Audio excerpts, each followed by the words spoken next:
আমরা সবাই জীবনে সফল হতে চাই, তাই না? কিন্তু বাস্তবতা হলো সাফল্য কোনো সস্তা জিনিস নয় যে চাইলেই পাওয়া যাবে।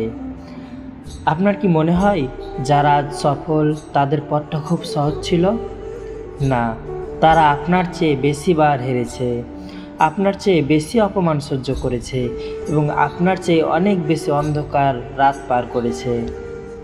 আপনি যেখানে দাঁড়িয়ে আছেন, হতাশা, ক্লান্তি আর ব্যর্থতার মাঝে, ঠিক এই জায়গাটা থেকেই কিন্তু প্রতিটা সফল মানুষের গল্প শুরু হয়েছিল।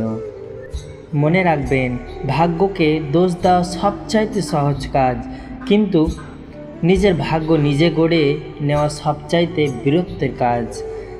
আজ আপনার কাছে অজুহাত থাকতে পারে, আমার টাকা নেই, আমার পাশে কেউ নেই, আমার ভাগ্য খারাপ, কিন্তু সত্যি বলতে এই অজুহাতগুলো আপনার ভবিষ্যৎ বদলাতে পারবে না।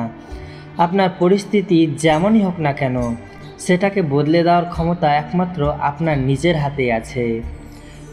যদি আপনি হাল ছেড়ে দেন, তবে যারা আপনাকে নিয়ে হাসাহাসি করেছিল তারা জিতে যাবে। আপনি কি সত্যি তাদের জিতিয়ে দিতে চান, নাকি ঘুরে দাঁড়াতে চান? এখনই সময় চোখ মোছার। অতীতকে বদলে দেওয়ার ক্ষমতা আপনার নেই, কিন্তু আজকের দিনটাকে কাজে লাগিয়ে ভবিষ্যৎ বদলে দেওয়ার ক্ষমতা আপনার অবশ্যই আছে। আপনি পড়ে গেছেন, উঠে দাঁড়ান। ভুল করেছেন, আবার সেখান থেকে শিক্ষা নিন। কেউ আপনাকে বিশ্বাস করছে না, নিজেকে বিশ্বাস করুন, কারণ দুনিয়ার সবচাইতে বড় শক্তি হলো আত্মবিশ্বাস। সফলতা একদিনে আসে না, এটা আসে প্রতিদিনের ছোট ছোট প্রচেষ্টা, কঠোর পরিশ্রম আর কখনো হাল না ছাড়ার মানসিকতা থেকে। তাই আর বসে থাকবেন না, আলসামি আর অজুহাতকে বিদায় জানান। আজ থেকেই, এখন থেকেই শুরু করুন। লড়াইটা আপনার নিজের সাথে নিজের।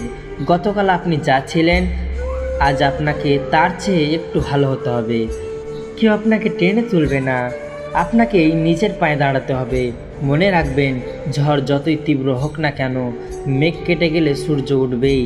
আপনার সময় আসবে, জেগে উঠো, লড়াই করো এবং প্রমাণ করে দাও যে তুমিও পারো।